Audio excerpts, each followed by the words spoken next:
역사상 문제가 없었던 시대는 단 한순간도 없었습니다. 전쟁이 없던 시대도 없었고 가난과 불의가 사라진 시대도 없었으며 인간의 탐욕과 폭력이 완전히 정리된 시대도 없었습니다. 그러니까 어느 시대, 어느 사회를 막론하고 항상 문제는 존재했었다는 것이죠. 다만 그 사회나 시대가 안고 있던 문제가 어떤 것은 인간들이 해결할 수 있는 그런 문제였고 어떤 것은 해결할 수 없는 문제들이었다. 만약에 문제가 물질적인 문제였다면 그것은 진정한 문제는 아니었습니다. 왜냐하면 물질 문제는 얼마든지 사람들이 타개해 갈 수 있는 그런 문제였기 때문입니다.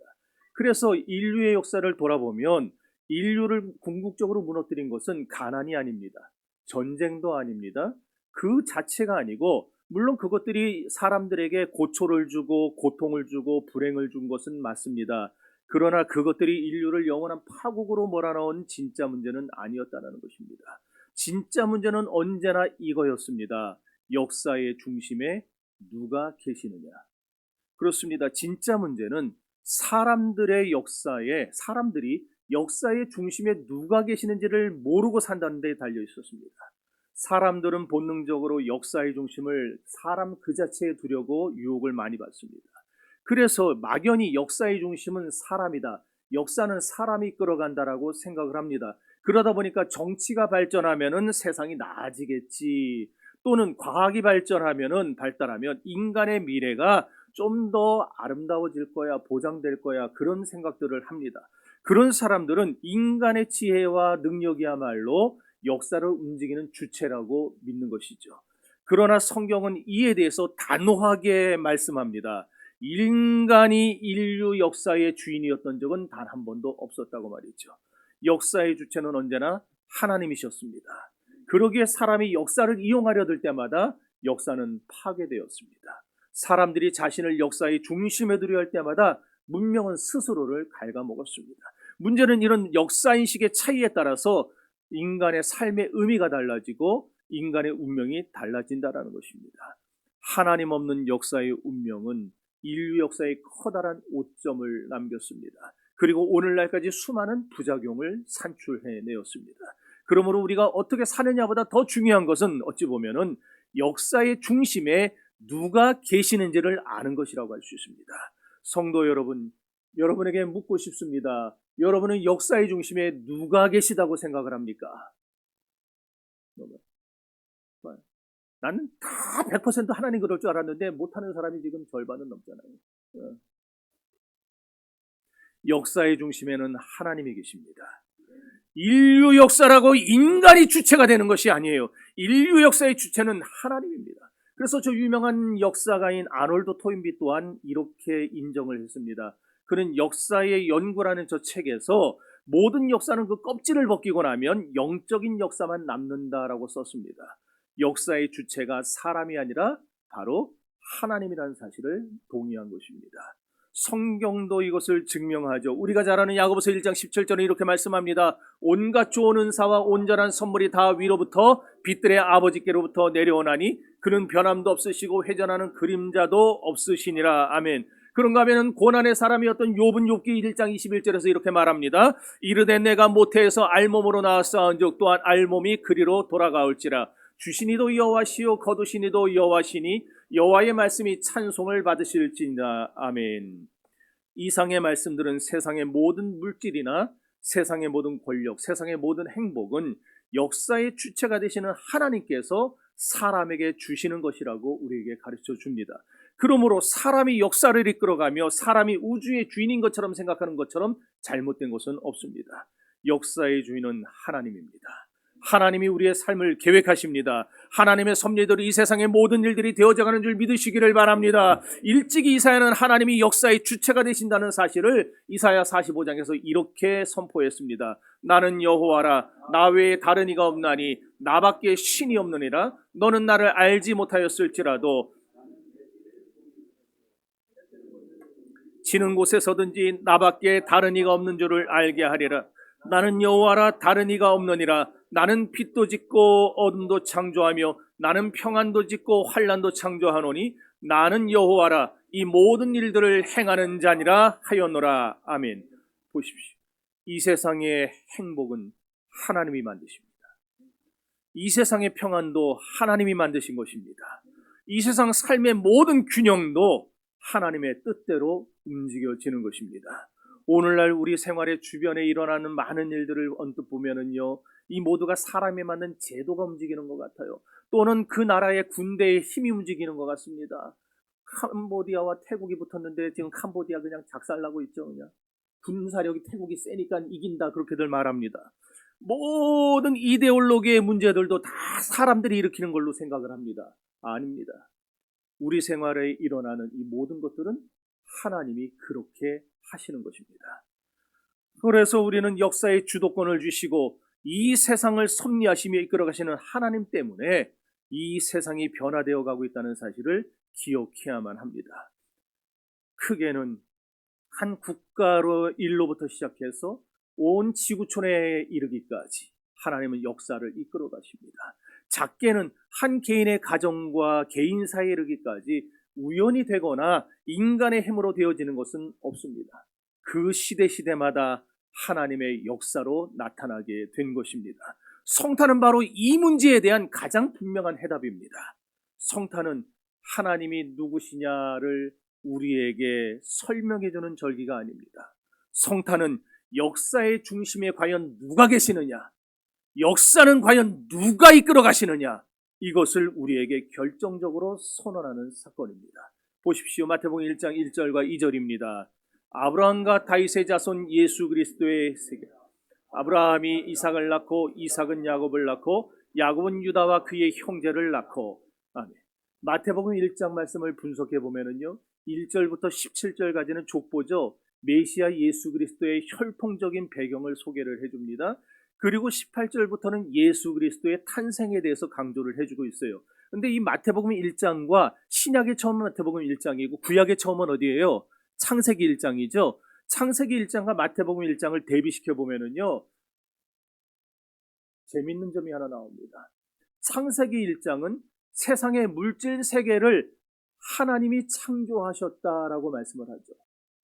그런데 마태복음 1장은 억만죄악으로 죽었던 인류를 재창조하시는 하나님을 보여줍니다. 그러니까 창세기 1장은 세상 우주 만물을 창조하시는 하나님을, 마태복음 1장은 죄로 인해 죽었던 인류를 다시 살려내시는 재창조하시는 하나님을 보여주신다라는 거예요. 여러분, 마태가 마태복음을 기록할 당시에 이 세상은 로마의 역사관이 지배를 하고 있었습니다. 로마의 역사의 중심은 뭐였느냐? 황제였어요. 그래서 황제가 바뀌면 역사도 바뀐다, 그렇게 믿었어요. 그러나 마태는 말하는 겁니다. 역사의 중심에는 황제가 있는 것이 아니라 예수 그리스도께서 계신다. 그리고 더 정확하게 말하자면은 예수 그리스도 뒤에 계신 하나님이 역사의 주체라고 말하는 것입니다.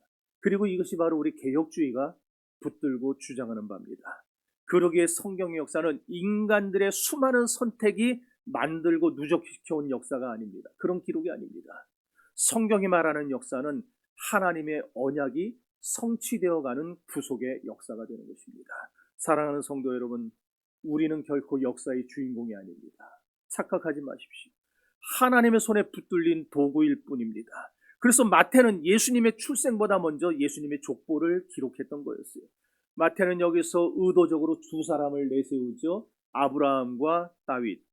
이 수많은 사람들 중에 두 사람을 내세운 이유는 분명합니다. 아브라함은 언약의 시작을 상징하는 것이고 다윗은 영원한 왕권을 상징합니다. 그리고 이 둘을 합치면은 하나님의 약속을 상징하게 됩니다. 따라서 아브라함과 다윗이 약속의 주인공이 되었다? 여러분, 이것은요, 인간적으로 그들이 위대해서 약속의 주인공으로 선정된 게 아니에요. 그럼 도대체 아브라함과 다윗이 어떻게 해서 역사의 주인공으로, 약속의 주인공으로 이렇게 설 수 있었는가? 그것은 하나님이 그들을 그냥 선택하셨기 때문입니다. 도리어 인간적으로 보면 아브라함처럼 다윗처럼 실패 많고 범죄의 흔적이 만났던 사람들도 없었습니다. 그러나 하나님은 그런 부족한 아브라함과 다윗에게 이렇게 약속하셨어요. 너희의 후손을 통하여 영원한 왕이 이 세상에 오게 하겠다. 이 두 사람을 통해 성경은 분명히 우리에게 증거해 주는 겁니다. 역사는 이렇게 인간이 뭔가를 성취해가는 그 위에서 이루어지는 게 아니라 하나님의 약속 위에서 움직여지는 거라고. 왜 그렇습니까? 인간의 능력은 언제나 불완전하기 때문입니다. 인간의 도덕성은 언제나 흔들리기 때문입니다. 그러나 하나님의 언약은 절대로 흔들리지 않습니다. 성탄이 바로 이 사건을 증명해주는 사건이었다는 거예요. 생각해 보십시오. 마태복음 1장에 나타난 족보를 자세히 읽다 보면 이 족보는 결코 인간의 영광스러운 부분, 인간의 자랑스러운 부분을 말해주는 명단이 아닙니다. 도리어 족보를 읽다 보면요, 인간의 추악함과 부끄러움이 그대로 드러나는 명단이라고 할 수 있어요. 여러분, 시아버지 유다와 관계에서 유다의 집을 다 말아먹었던 다말, 창녀 라합, 모압 여자 룻, 그리고 햇사람 우리아의 아내 밧세바. 유대인들 입장에서는요, 족보에 올리고 싶지 않았던 이름일지도 모릅니다. 실제로 유대인들의 집안의 족보에는요, 여성들이 나오지 않습니다. 유대인들의 세계관 속에서는 여성들은, 죄송합니다, 이거는 제가 그렇다는 게 아니라 유대인들이 그렇게 생각했다는 거니까, 유대인들은 여성과 아이들을 사람으로 치지 않았습니다. 사람은 남자였어요. 그래서 바리새인들이 했던 기도문이 발견됐는데 그 기도문에 뭐였는지 아세요?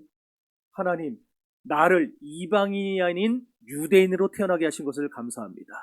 또 하나는 하나님, 나를 여자가 아닌 남자로 태어나게 해주심을 감사합니다. 그런 세계관을 가진 사람들 속에서 여자들의 이름이 족보에 기록됐다? 그것도 영광스러운 그런 아주 훌륭한 일을 해낸 여성들이 아니라 참으로 말하기 민망하고 부끄러운 그런 여성들의 이름이 족보에 기록됐다? 유대인들은 결코 그 이름을 쓰고 싶지 않았을 겁니다.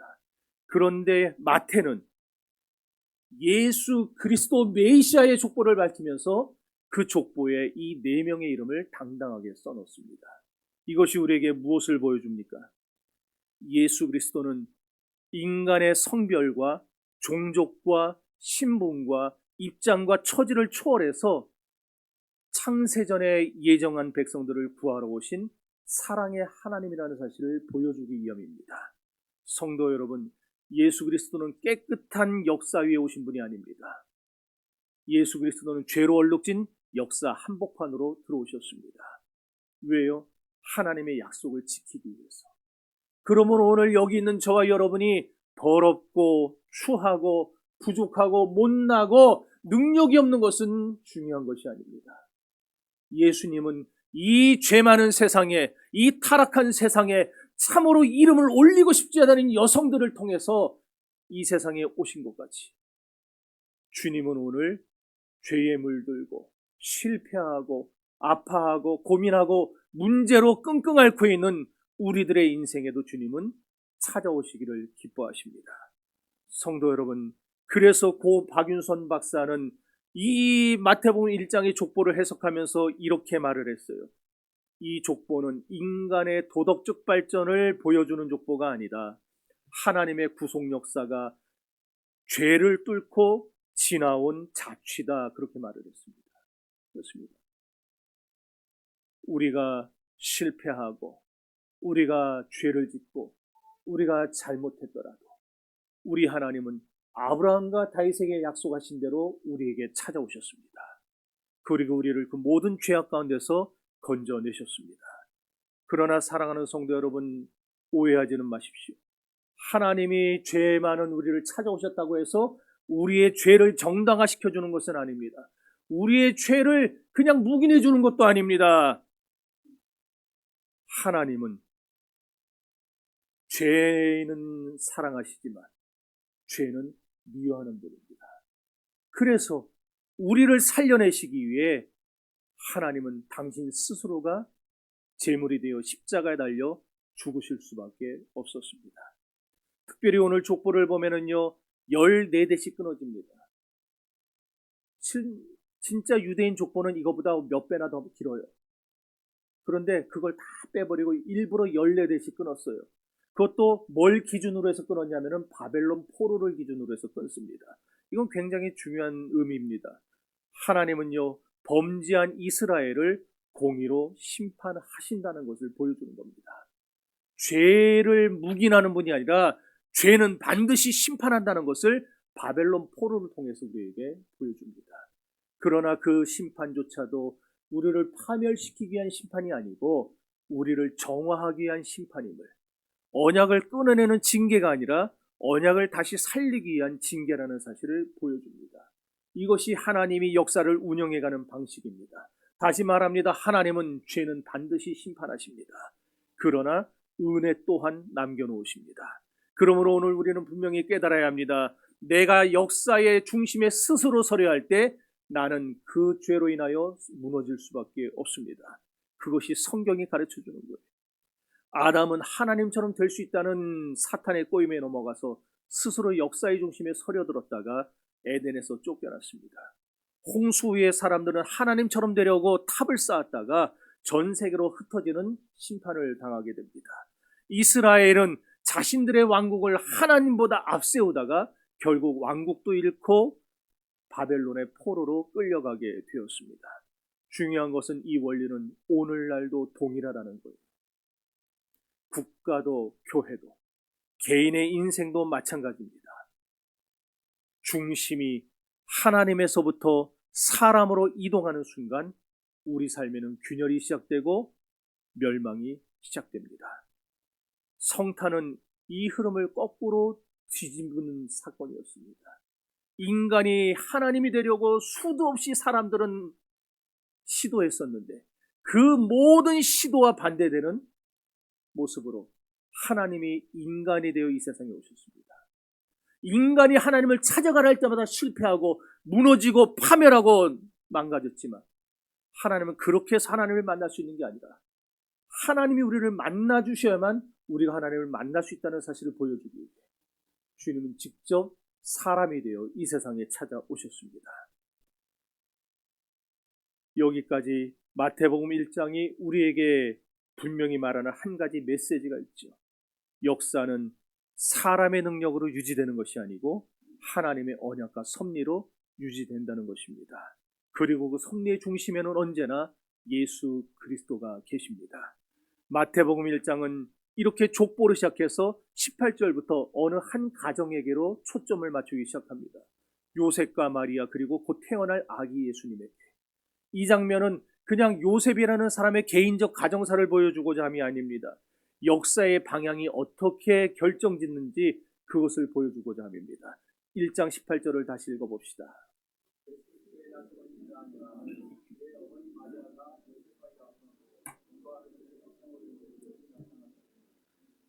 성경이 이 사건을 우연이라고 말하지 않아요. 따라합시다. 이러하니라. 이러하니라 이 말은요, 하나님의 계획이 예정된 방식으로 성취되어 간다라는 것을 보여주는 단어입니다. 하나님의 계획은 언제나 그렇게 됩니다. 할렐루야. 둘 중 하나예요. 설교에 빨려 들었든지 아니면 뭔 말인지 못 알아먹든지. 하나님의 세우신 계획은 사람이 하려고 해서 바뀌지 않습니다. 사람이 이렇게 움직여 간다고 해서 하나님의 계획이 그렇게 이리 됐다 저리 됐다 하지 않아요. 반대입니다.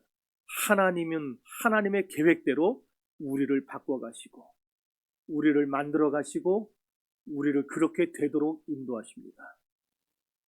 그러므로 인간의 눈으로 보면은 혼란스럽고 이해되지 않는 상황이죠. 아니 어떻게 결혼도 안 했는데 어떻게 같이 동침도 하지 않았는데 임신을 할 수 있겠느냐.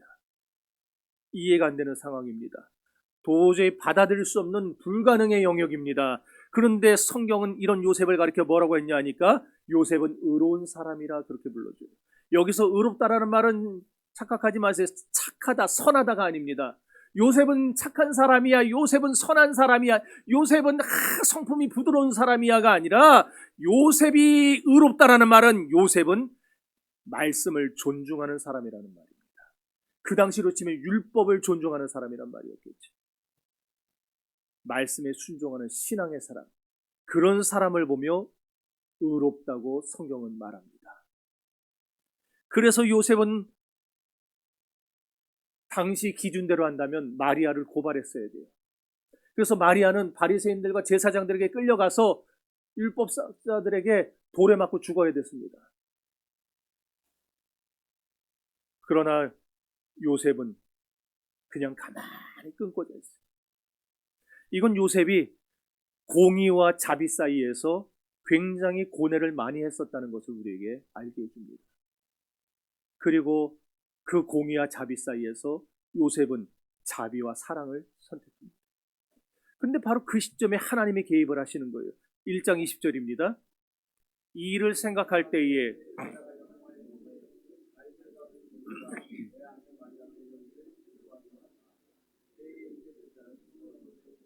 아멘. 천사가 말하는 게 뭡니까? 이 아이는 성령으로 잉태된 아이라는 겁니다. 결코 인간의 정욕으로 태어난 아이가 아니고 인간의 실수의 결과가 아니라 하나님의 창조적 역사의 산물이라는 겁니다. 여기서 우리는 매우 중요한 신학적인 원리를 하나 발견합니다. 하나님은 사람의 도덕적인 노력 위에 구속의 역사를 세워가지 않는다는 것이죠. 하나님은 사람의 한계를 뚫고 직접 역사하심으로 구원을 이루십니다. 이것이 성탄의 본질입니다. 그래서 사람이 하나님께 올라간 것이 아니고 하나님이 사람에게 내려왔어요. 마태복음 1장 21절은 말합니다. 아들을 낳으리니 이름을 예수라 하라. 이는 그가 자기 백성을 그들의 죄에서 구원할 자이심이라 하니라. 21절은 성탄 메시지의 핵심입니다. 예수님의 이름은 단순한 호칭이 아니에요. 그냥 이름이 예수구나, 이름이 선배구나, 이게 아닙니다. 예수라는 말은 하나님은 자기 백성을 저희 죄에서 구원할 자다, 이런 뜻입니다. 그분의 사명 선언입니다. 성경은 우리에게 분명히 말하죠. 예수님은 인간의 환경을 개선하기 위해 오신 분이 아닙니다. 예수님은 인간의 정치적 억압을 해결하기 위해 오신 분도 아닙니다. 예수님은 왜 오셨느냐? 예수님은 인간의 죄 문제를 해결하기 위해 오신 분입니다. 그렇습니다. 예수님은 인간의 표면적인 문제에 관심이 없습니다. 아니, 관심이 없다는 건 뭐 잘못된 말이에요. 예수님은 거기에도 관심은 있으시나, 그러나 예수님이 진정으로 관심 갖는 것은 근본적인 문제입니다. 우리의 근본적인 문제가 뭡니까? 내가 지금 경양식 가서 10만원짜리, 20만원짜리 스테이크를 썰어야 되는데 12,000원짜리 돈가스 먹고 있는 거, 이게 내게 고통이고 아픔인, 여기에 예수님의 관심이 쏟아 있는 겁니까? 예수님은 그런 표면적인 것에 주님은 집중하지 않습니다. 예수님은 내가 죄와 허물로 인해 죽은 자라는 사실에 주목하십니다. 그리고 어떻게 하면 죽은 나를 살려내실까? 어떻게 하면 사단이 나를 정죄하지 못하도록 나를 하나님의 의로운 후사로 세워나갈까? 예수님의 관심은 언제나 여기에 집중되어 있습니다. 그래서 그 문제를 해결하기 위해 세상에 오신 것이에요. 성탄은 바로 이 사실을 드러내주기에 비록 2000년이라는 시간이 흘렀지만 지금도 여전히 우리는 성탄을 통해 예수 그리스도를 바라보게 되는 것입니다. 그러므로 성탄을 맞은 여러분들의 마음속에 성탄절이 그냥 야 신난다, 오늘 또 노는구나가 아니에요. 성탄절이 여러분들이 맛있는 거 먹고 친구들과 놀러가고 연애하고 그러는 날이 아닙니다. 우리는 성탄절을 바라보며 예수 그리스도가 이 세상 역사를 주관하시고 그 와중에 나를 살려내기 위해 이 땅에 직접 오신 하나님의 아들 구세주라는 사실을 우리는 믿음으로 고백해 나가야 합니다. 사랑하는 성도 여러분, 대부분의 사람들은 하나님이 언제나 우리의 불편한 문제를 먼저 좀 해결해 주시기를 바랍니다. 그래서 사글세가 변해 전세가 되고, 전세가 변해 자기 집이 되고, 내가 지금 아픈데 이 아픈 것이 해결되길 바라고, 내 자식이 이번에 대학을 시험 치는데 이 대학에 합격하길 바라고, 그런 우리의 불편한 문제들, 우리를 힘들게 하는 문제들, 우리를 어렵게 만드는 물질이나 건강이나 자녀나 이런 문제들을 먼저 해결해 주시기를 원합니다. 그러나 하나님은 사람을 불편하게 만드는 그런 문제들보다 사람을 멸망으로 이끄는 본질적 문제를 먼저 해결하기를 원하시는 분이라는 사실을 기억하시기 바랍니다. 그래서 마태복음 1장 23절은 다시 한번 쐐기를 박습니다. 보라, 처녀가 잉태하여 아들을 낳을 것이요 그의 이름은 임마누엘이라 하리라 하셨으니 이를 번역한즉 하나님이 우리와 함께 계시다 함이라. 마태는 계속해서 말합니다. 그의 이름은 임마누엘이다. 이 말씀은 단순한 위로의 문장이 아닙니다. 여러분의 마음 좋게 하려고 하나님이 여러분과 함께 하세요. 그런 위로를 주게 한 말이 아닙니다. 이것은 우리에게 역사관을 바꿀 것을 요구하는 말입니다. 지금까지 우리가 어떻게 세상 역사를 이해했는가, 그걸 분명하게 깨닫고 이제 그동안 우리가 견지해왔던 역사관을 완전히 내버리고 새로운 역사관으로 무장하고 살아나가라는 요청입니다. 하나님은 더 이상 우리에게 저 멀리 계신 분이 아닙니다. 하나님은 인간의 역사 바깥에서 우리를 지켜만 보시는 분이 아닙니다. 하나님은 직접 역사 속으로 들어오신 분입니다. 이것이 중요합니다. 그리스도의 성육신은 우리를 위로하기 위해 주어진 게 아니라 하나님이 이 역사의 주인이시며 하나님은 이 역사를 통해 나를 구원하기 원하신다는 것을 보여주는 선언입니다. 오늘 예수 그리스도께서 그것을 증명하기 위해 이 세상에 오셨습니다. 성도 여러분, 하나님은 위대한 사람만 용서하진 않습니다. 이름 없이 지나가는 사람들을 통해서 하나님은 세상의 역사를 이어가십니다. 오늘 저의 이름은, 여러분의 이름은 성경에 없어요. 여러분 쭉 보셨지만은 살몬도 나오고 mat단도 나오고 그 다음에 여고냐도 나오고 우리가 생전 듣도 보도 못했던 사람들 이름도 나오지만 우리 이름은 없어요. 그러나 우리 이름은 여기 기록되어 있지 않아도 하나님이 하나님의 구원 역사 속에 저와 여러분을 포함시켜 주셨음을 믿으시기를 바랍니다. 그리고 여기에는 기록되어 있지 않지만 저 천국에 있는 하나님 보좌 앞에 있는 생명책에는 저와 여러분의 이름이 분명히 기록되어 있을 것입니다. 못 믿겠어요? 못 믿습니까? 믿습니까? 이래야 아멘을 합니까?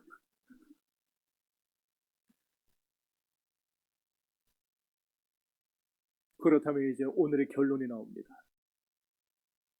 역사의 중심이 하나님이시라면, 그렇다면 우리 인생의 중심 역시 하나님이셔야만 합니다. 물질, 성공, 명예, 권력은 절대 우리 인생의 중심이 될 수는 없습니다. 여러분이 지금까지 그렇게 살아왔다면, 물질이 여러분 인생의 중심인 줄 알고 살아왔다면, 여러분의 자녀가 여러분 인생의 전부인 줄 알고 살아왔다면, 여러분의 건강이 그게 최고인 줄 알고 살아왔다면, 이제 여러분 개인의 역사관의 중심을 고치십시오. 우리의 중심은 하나님이 되셔야만 합니다. 왜요?